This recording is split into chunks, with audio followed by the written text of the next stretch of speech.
Olá, Orientando o Direito está no ar. E hoje nós temos o privilégio de estar aqui nos estúdios da TV Canal 20 com a doutora Carmela Grini, que é advogada, jornalista, radialista, uma multiartista.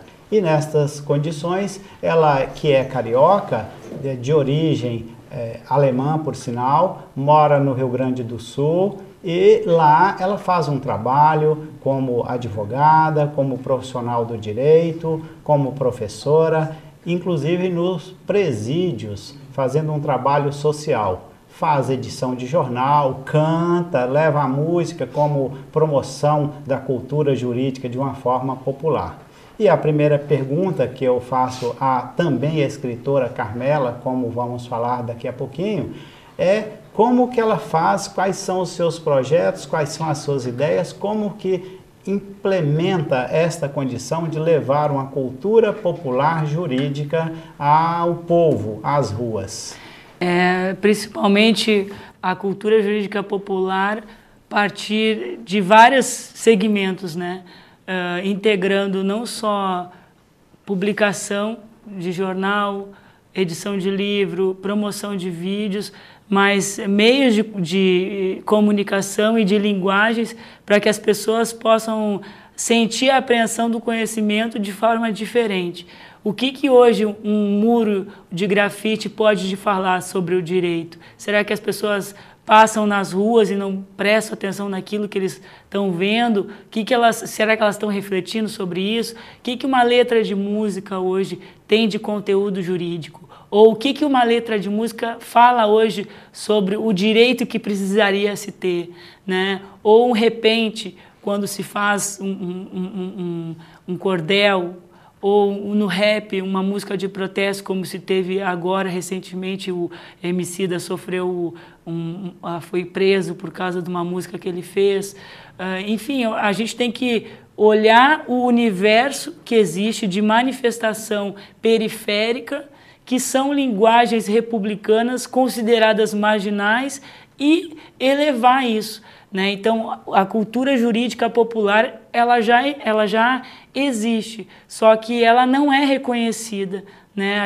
Porque a cultura popular ela já fala sobre os direitos, já fala dos direitos, só que isso não é reconhecido ainda no direito como uma forma de ensinar, uma forma de aprender o conhecimento. E isso é muito importante, porque modifica uma cultura hoje no Brasil de assistencialismo, que gera uma dependência estatal e principalmente uma ausência de protagonismo das pessoas, né? Por essa dificuldade de não ter o conhecimento, não saber aonde buscar as coisas, não ter a autoestima, não ter uma identidade, né? Então, assim, a gente tem que procurar, já que a gente passa por um contexto de globalização que as pessoas, muitas estão fragilizadas, os laços sociais estão com grandes rupturas, as relações afetivas estão muito mais instantâneas, né? Líquidas, como alguns pesquisadores dizem. A gente precisa tentar unir o que essas ações de participação espontânea fazem, que geram, que se repercutem, desde um movimento que ocorre na Lapa, no Rio de Janeiro, um movimento que ocorre no Rio Grande do Sul, roda de samba dentro de um parque. O que essas manifestações culturais que hoje usam uma linguagem universal, que é a música, que é a arte, o que elas podem fazer para que isso possibilite um novo olhar sobre o direito, não conflituoso, não opressivo e mais pacificador, mais afetuoso, mais humano, né? E menos rebuscado, engravatado, que é uma coisa que acaba, para algumas pessoas, deixando meio com tédio, né? As pessoas, não, deixa para o meu advogado, eu não quero cuidar disso. Às vezes quer resolver um problema de família, não consegue ter comunicação e vão lá e pedem para acionar um advogado. Então vai procurar lá com o advogado o que tu está precisando. E, na verdade, esses caminhos acabam levando para o judiciário, que a gente teve agora recentemente uma decisão confirmando, né, uma decisão sobre a judicialização do afeto, então a cobrança do amor do pai pela filha, né, a filha querendo o amor do pai e sentindo falta disso.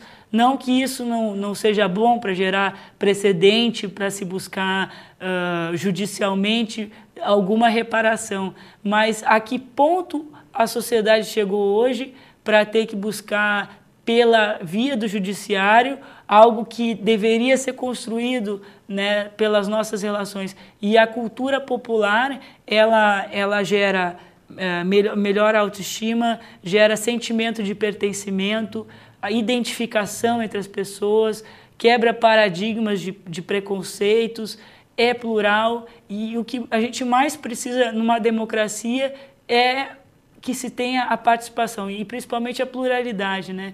Então, se a gente não reconhece o que a gente tem de cultura popular hoje, a gente está deixando de olhar para o que a gente é, né? E valorizar aquilo que a gente é. Então, a partir disso, a gente trabalha, eu comecei a trabalhar e estudar como é que o samba, por exemplo, gera participação espontânea na democracia. Isso foi uma pesquisa de mestrado que eu fiz e fui estudar a Escola de Samba de Mangueira, que resultou, não no livro que a gente vai mostrar agora, mas no livro que se chama Participação Cidadã na Gestão Pública, a experiência da Escola de Samba de Mangueira.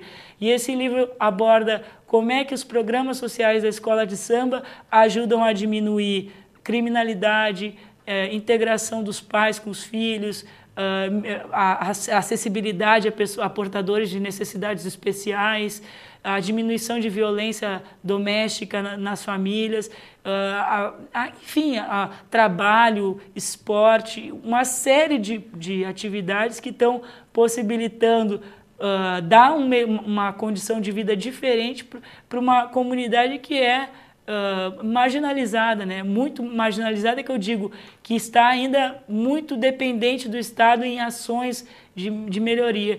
E estou citando isso como exemplo porque tudo isso aconteceu por causa do samba.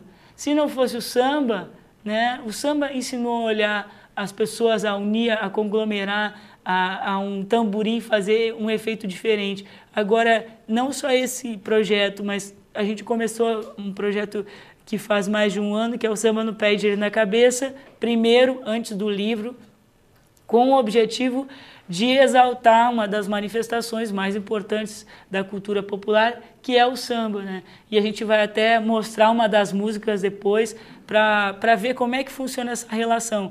Tem o jornal Estado de Direito, que é uma publicação gratuita, bimestral, circula em 20 estados no Brasil e mantida com muito sacrifício. Com muitos milhões de exemplares. 50 mil exemplares, 50 mil.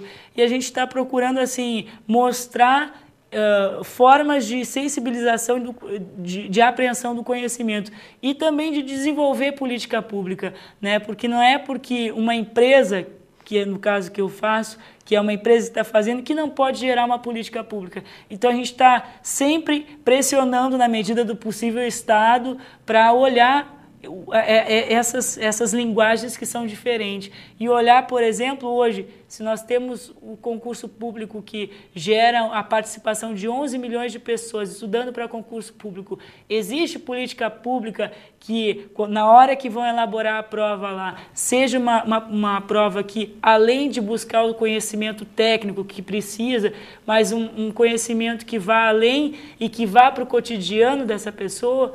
Se 11 milhões de pessoas estudam, por que não buscar isso, né? Então a gente fica não só intervindo nas manifestações que a arte demonstra, mas também com outras formas de sensibilização que já se tem, que seja nos estádios de futebol, que seja, enfim, dentro de praças públicas, de shopping centers. A gente tem que ir onde as pessoas estão e não esperar que as pessoas vão ter que recorrer ao judiciário para se pensar no direito, se pensar nela dentro da sociedade, né? Ou ela fora, né? Excluída, né? Marginalizada. Então a gente tem que tentar buscar essas vias alternativas para evitar que se chegue no judiciário. O judiciário é bom, mas o judiciário tem que ser para coisas pontuais, não para judicializar o amor. A gente tem que tentar promover uma cultura que gere afeto mais do que desafeto.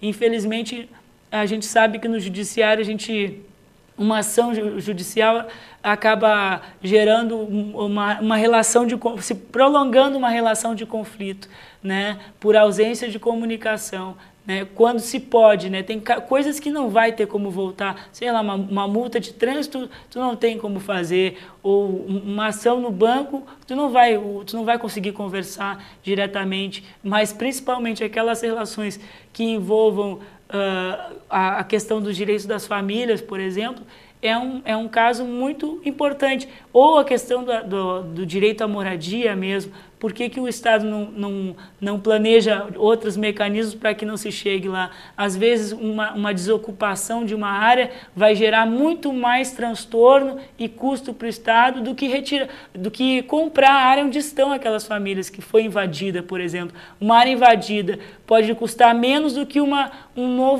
construção de